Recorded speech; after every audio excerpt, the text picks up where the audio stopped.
Penahanan beberapa pegawai kanan kepada Menteri Sumber Manusia V. Sivakumar oleh Suruhanjaya Pencegahan Rasuah Malaysia SPRM merupakan keputusan badan itu sepenuhnya, kata Perdana Menteri Datuk Seri Anwar Ibrahim. Anwar berkata, sebagai Perdana Menteri, beliau hanya meminta SPRM untuk mengambil tindakan kepada sesiapa sahaja sekiranya mempunyai asas untuk berbuat demikian.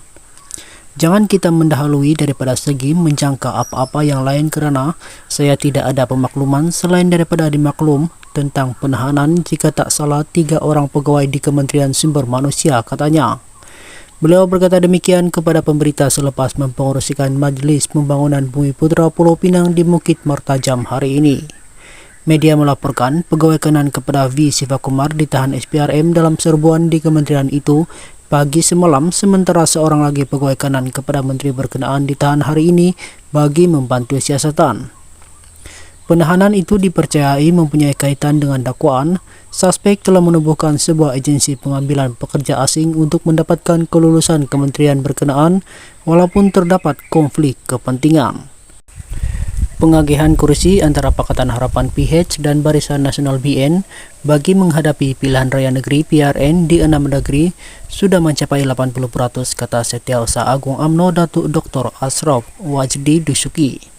Beliau berkata baki 20% lagi bagi memerlukan perincian sebelum keputusan mengenainya dimuktamadkan. Secara umumnya 80% kita sudah ada satu kesepahaman, cuma ada 20% lagi yang memerlukan perincian dan kita nampak tidak ada masalah besar dalam rundingan.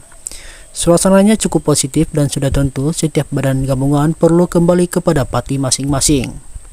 Itu sahaja boleh saya katakan, selebihnya kita tunggu apabila kita sudah memuktamadkan, katanya kepada pemberita selepas majlis makan colek bersama media Kelantan di sini malam tadi.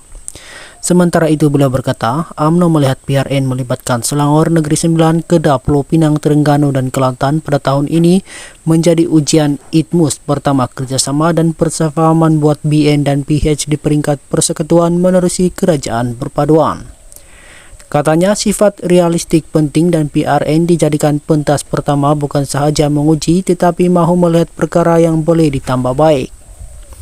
Paling penting kerajaan yang ada perlu stabil dari segi ekonomi, pembangunan sosial disebabkan perbelahan politik lebih 4 tahun lalu, Malaysia sudah jauh ketinggalan berbanding dengan negara jiran, katanya. PN dijangka menyelesaikan pengagihan kursi Dewan Undangan Negeri DUN di 6 negeri yang akan mengadakan pilihan raya tidak lama lagi pada Ahad ini. Pengarah pilihan raya PN Muhammad Sanusi Muhammad Nur berkata ketika ini hanya ada beberapa kursi DUN di Selangor dan Negeri Sembilan yang masih belum selesai dibincangkan dalam kalangan parti komponen mereka. Ada sedikit lagi yang masih belum selesai di Selangor dan Negeri Sembilan yang melibatkan 2 atau 3 kursi DUN, tetapi bagi Pulau Pinang, Kedah, Kelantan dan Terengganu semuanya sudah selesai.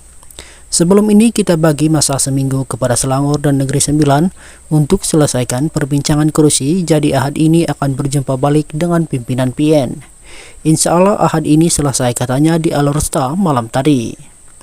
Sanusi yang juga Menteri Besar Kedah berkata, kursi-kursi yang masih belum selesai itu bukanlah kursi panas, sebaliknya belum dapat diputuskan karena belum mencapai sepakat.